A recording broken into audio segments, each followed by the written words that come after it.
The Yeartide Apex is a new submachine gun that has made its way into Destiny 2 as part of the Solstice 2025 reward set. This is currently one of the most sought after SMGs in Destiny 2 because this weapon has a 5.0 rating by the Destiny 2 community. So it's safe to say this is definitely an SMG that you definitely want to get your hands on and farm for a great god roll. I'm going to quickly show you guys how to get this weapon. Also, we're going to go over some of the stats and some of the best god roll perks. Then I'm going to give you guys the best PvP and PVE god roll that I'm going to be farming for. So to get this weapon, the first step you'll need to do is go to the tower and see Eva Levante and get a quest, and it's going to be about 7 steps and it's not really hard to do. And after you complete that quest, she's going to give you your first Yeartide Apex submachine gun. To get more rolls, you can buy them from the Solstice reward shop, and you could get them from Solstice engrams by doing activities in the portal. Now, the Yeartide is a solar primary submachine gun with 900 rounds per minute with a base of 39 in the magazine and 100 recoil. It's also a lightweight frame weapon, so it has superb handling and you move faster with this weapon equipped. Now, when it comes to this weapon trait, starting in slot 1, and starting from the top, you have transcendent movement.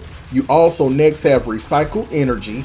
You have heal clip, also feeding frenzy, long wolf, attrition orbs, and then lastly demolitionist. In slot number 2, starting from the top, you have Burning Ambition, followed by Binary Orbit. You have Incandescent, then Harmony. You also have Chaos Reshape, and then followed by Target Lock. When it comes to choosing a PvE god roll for myself, it's 2 things that I'm trying to accomplish. Number 1, I'm looking at survivability. I want to make sure that I'm able to take as much damage as I can without dying. And the second thing I'm trying to do is dish out extra damage to enemies. So I'm looking for something that's going to give me some good AoE damage that I can spread all across the map. For my PvE god roll, for my barrel, I'm going with corkscrew rifling, which is going to give me +5 to my stability, +5 to my range, also +5 to my handling.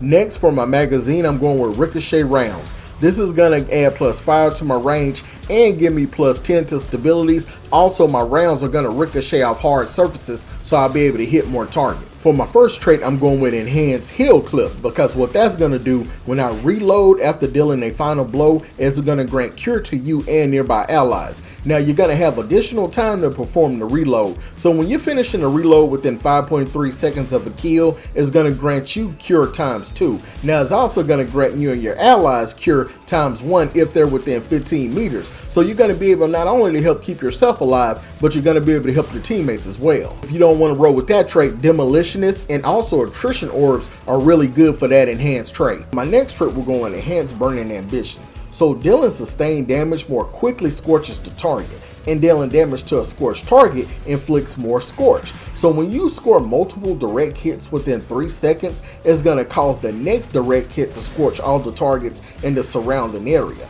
Now what's going to happen, the scorch that's applied by the burning ambition counts as weapon damage, and any direct hit against scorched enemies, like I said, is going to apply additional scorch for an additional 0.5 second cooldown. If you don't want to go with Burning Ambition in that trait, you could go with either Incandescent or Chaos Reshape. Both of those are very great god roll traits. When it comes to the stats of my PvP god roll, we're going to add +32 to my range, +17 to my stability, +20 to my aim assist, and +34 to my airborne effectiveness. When it comes to my PvP damage fall off, when you hip firing, it's going to go up to 14.27 meters, and it's going to have 19.97 meters when you're aiming down sights. For the PvP god roll optimal time to kill, you're looking at 0.60 seconds. Now, when it comes to choosing a PvP god roll, range, handling, and stability is going to be very important. Now, the handling on this weapon is really good, so I'm going to be looking for range and stability stats and also weapon damage to help make this the ultimate killing machine. So for my PvP god roll, for my barrel, I'm going with small bore, which is going to give me +7 to my range,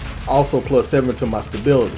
Next, we're looking for my magazine. We're going with ricochet rounds, which rounds ricochet off hard surfaces. Now that's going to increase my stability by +10 and my range by +5. For my enhanced trait number 1, I'm going with Long Wolf, because it's going to improve my aim assist, my aim down sight speed, and my airborne effectiveness. Also, it's going to increase these effects when there are no allies nearby. So it's gonna passively grant me +6 to my aim assist, +16 to my airborne effectiveness, and a 0.5x ADS to my multiplier. Also, while no allies are within 15 meters, it's gonna increase my aim assist by 11 and also my airborne effectiveness by 32 and add 0.75 to my ADS multiplier. Now, if you don't want to go with Long Wolf, Heel Clip is also really good in that enhanced trait role. For my second enhanced trait, I'm going with Target Lock because that's going to give me a maximum damage buff of 20% in PvP, and you definitely need that to get a faster time to kill. Also on my helmet, I'm going with 2 targeting mods because that's going to add 8 to my aim assist. If you don't want to go with Target Lock, Chaos Reach is a very good one to use as well for a guide roll trait. And if you do like Destiny 2 guide roll guides and weapon reviews,